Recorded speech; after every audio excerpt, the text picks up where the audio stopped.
All right, so today we're going deep on asteroid Bennu. That's right. You sent over some pretty cool stuff, too. Looks like Wikipedia, scientific articles, even BBC News. Yeah, I wanted to cover all the bases. For sure. Right. So basically, we're going to unpack everything Bennu, right? Not just like the basic facts, but like what it tells us about the building blocks of life and all that. Exactly. And the really cool part is we're not just theorizing anymore. We've got actual pieces of Bennu here on Earth thanks to OSIRIS-REx. Okay, so before we get too deep into that, for anyone listening who, needs a refresher, what is Bennu? Like, paint us a picture. So picture this, a spinning top about 500 meters wide just tumbling through space. That's Bennu. But it's not like a smooth little rock. It's actually super rough, covered in boulders. Oh, wow. Really? So I guess landing a spacecraft on that wasn't exactly a walk in the park. You could say that the OSIRIS-REx mission definitely had its challenges, but they managed to touch down back in 2020 and grab a sample. Wow, that's just wild to think about. Holding a piece of an asteroid? Like a piece of the solar system's history. But okay, let's get to the good stuff. What did those Bennu samples actually reveal? Well, they're absolutely loaded with organic molecules. Okay. And not just any molecules. I'm talking amino acids, the things that make up proteins. Oh, wow. And even nucleobases, the components of DNA and RNA. Wait, hold on. So those are like the essential ingredients for life as we know it. You got it. And they're just out there on an asteroid. Pretty amazing, right? And what's even crazier is Bennu probably started way out in the main asteroid belt and then drifted closer because of this thing called the Yarkovsky effect. The Yarkovsky effect. I've always been fascinated by that. So it's more than just like a little push from sunlight. It is. Over millions of years, this thermal force can actually change an asteroid's entire trajectory. It can move them all over the place. So that means things in the asteroid belt could have ended up all over the solar system, carrying those building blocks of life with them, including Earth. Are we talking like the possibility that life on Earth got started because of asteroid impacts? That's a leading theory, and Bennu's composition seems to back it up. Imagine early Earth, just getting bombarded by asteroids carrying these essential ingredients. Whoa. That's a seriously different way to think about how life emerged. It is.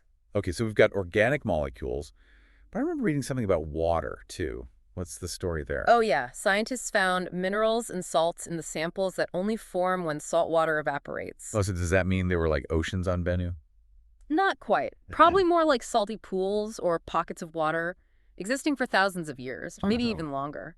But those organic molecules floating around in that water for eons. It's like a giant test tube for prebiotic chemistry. Okay, so that's like the processes that lead to life as we know it. Exactly. Mind-blowing. So those building blocks were scattered all over the early solar system.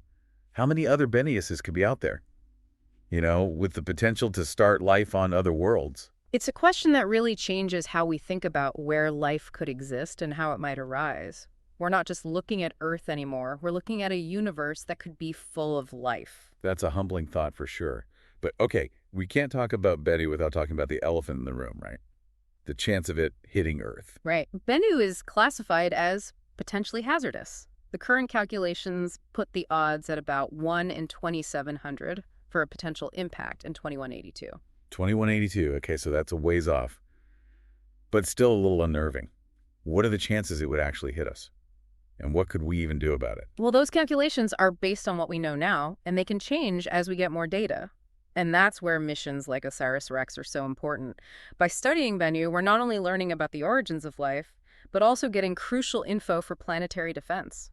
Right, so this isn't just about looking back billions of years, it's also about protecting our future. Exactly. Okay, so aside from the potential impact, are there any other concerns about Bennu? Like, is there anything else that makes it tricky to study or understand? Well, one thing scientists are really interested in is its activity. They've seen Bennu shooting out particles and rocks into space. Oh, wow. Like it's spitting stuff out? Why would it do that? We're not entirely sure yet, but it definitely adds another layer of complexity. So it's not just a spinning top. Yeah. It's a dynamic and evolving space object. And one more thing about Bennu. It's not solid rock all the way through. It's actually super porous. Analyses suggest it's more like a giant rubble-pile held together by gravity. A rubble-pile asteroid. Yeah. That's both fascinating and kind of scary. It is. It makes you wonder how something like that could have survived for billions of years. And definitely raises some questions about how we'd go about deflecting it if we had to. Yeah, a rubble-pile asteroid. It's not just like a big chunk of rock flying through space. That's kind of freaky. Right. Makes you think how it managed to stay together for billions of years And if we ever had to, like, deflect it, it wouldn't be so simple. I bet. So about those samples I was reading that they weren't all easy to get to right away. Something about stubborn fasteners. Oh, yeah, you did your homework. It's true. Two of the fasteners on the sampler head were kind of stuck, so they couldn't get to most of the sample right away.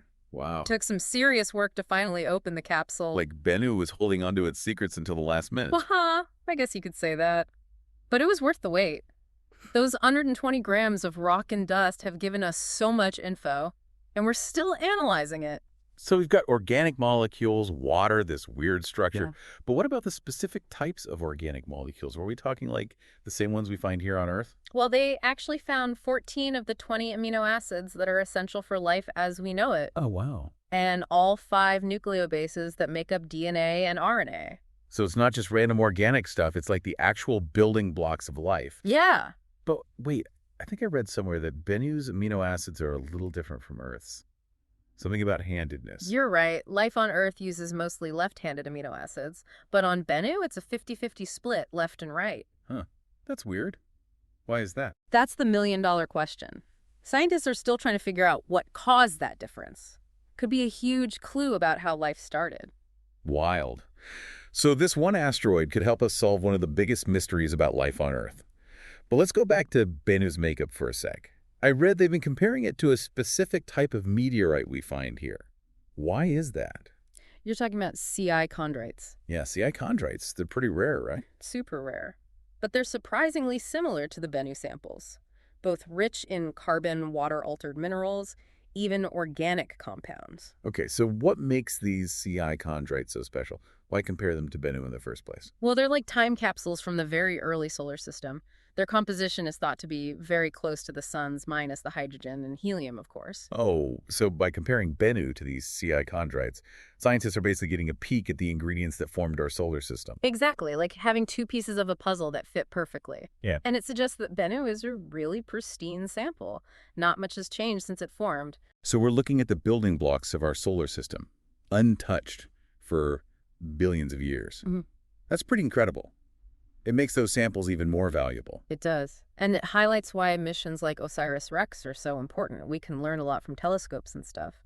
But there's nothing like having an actual piece of space to study here in the lab. I can only imagine. Makes you wonder if those CI chondrites also have those same building blocks of life, the amino acids and nucleobases. Do we know if they do? We do. Actually, CI chondrites have been found with various organic molecules, including amino acids, so it supports the idea that these building blocks were pretty common in the early solar system. Wow. So the early solar system was just teeming with the potential for life. That's incredible. But we can't forget about Bennu's potential impact on Earth. We've talked about the odds, but not really about what we could do about it. True. And that's where things get interesting. Remember how we talked about Bennu being like a rubble pile held together by gravity? Yeah. That makes deflecting it a lot more tricky. Oh, I bet. So the things we'd do for a solid asteroid wouldn't really work on Bennu. Exactly. It's not as simple as just nudging it. We have to think about what would happen if we hit it. Could break apart and create a bunch of smaller but still dangerous pieces. Yeah, that makes sense. So what are scientists thinking about in terms of how to actually deflect something like Bennu? Well, it's tough, but one idea is to use a gravity tractor. A gravity tractor? What's that? Basically, it's a spacecraft that would fly near Bennu and use its own gravity to very slowly pull Bennu off course. Oh, so instead of hitting it, we just tug it away. Exactly. It's much less risky than trying to blow it up or something. I can see that. There are other ideas out there too, right? Like using lasers or something. Yeah, there's been talk of using lasers or even focused sunlight to vaporize some of the surface material. Create a jet plume that would push Bennu in a different direction. Lasers and sunlight. Sounds pretty sci-fi. But I guess that's why missions like OSIRIS-REx are so important. Definitely. The more we know about Bennu, the better we can prepare for any potential threat. So this isn't just about science and the origins of life. It's also about protecting our planet. Absolutely. Knowledge is power, right? I guess so. Ah, Wow, this whole deep dive has been amazing. We've gone from a spinning top asteroid to the building blocks of life to planetary defense and the early solar system.